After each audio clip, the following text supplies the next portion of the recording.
Ashwell Prince struck the 41st hundred of his first-class career and his third in successive matches against Kent, as Lancashire had the better of the first day of their LV County Championship match at Emirates Old Trafford.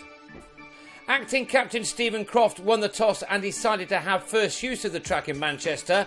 He would have been pleased with the start too, made by his openers Lewis Rees and Paul Horton.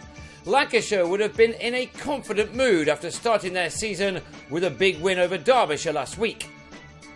The introduction of Matt Coles in the 14th over made a big difference. With his fourth ball, the all-rounder had Rees on 13, held by Darren Stevens. Before next ball, Alvaro Peterson was strangled down the leg side to go for a golden duck, with Lancashire on 38 for 2. Horton, though, now in the company of Prince, batted through the rest of the morning session, although Coles didn't always make it that easy. Horton, as he so often does, batted through the tough times, being struck on the body a few times too, and he was still there at lunch, which was taken with his team on 81 for 2. So there was little to choose between the two sides at this stage, which meant a good middle session for either team would be very helpful to them.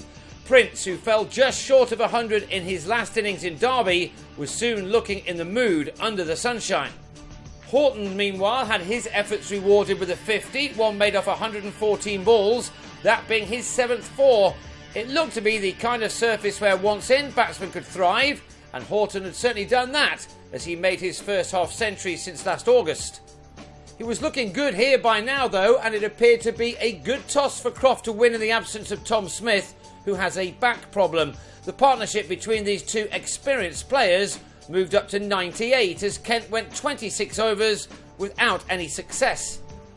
But Adam Riley was brought back into the attack and got the needed breakthrough with his first ball. Horton on his way for 71, nicking an attempted cut behind.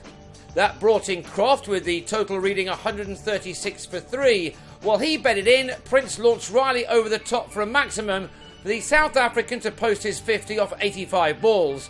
As well as that 6, it also struck 5 fours. Even at the age of nearly 38, the man with 66 test caps behind him loves scoring runs. He was supposed to have hung up his boots at the end of last year, and a few attacks this summer may wish he'd done that. He and Croft ensured that the work of Horton earlier was not going to be wasted, as these two added 75 more runs for the 4th wicket as tea approached. Before that was taken, Croft top-edged a pull off Coles and found Riley in the deep, the acting skipper on his way for 37 at 211 for 4. The evening session began quietly before Prince drove Riley down the ground for his second 6 to move into the 80s.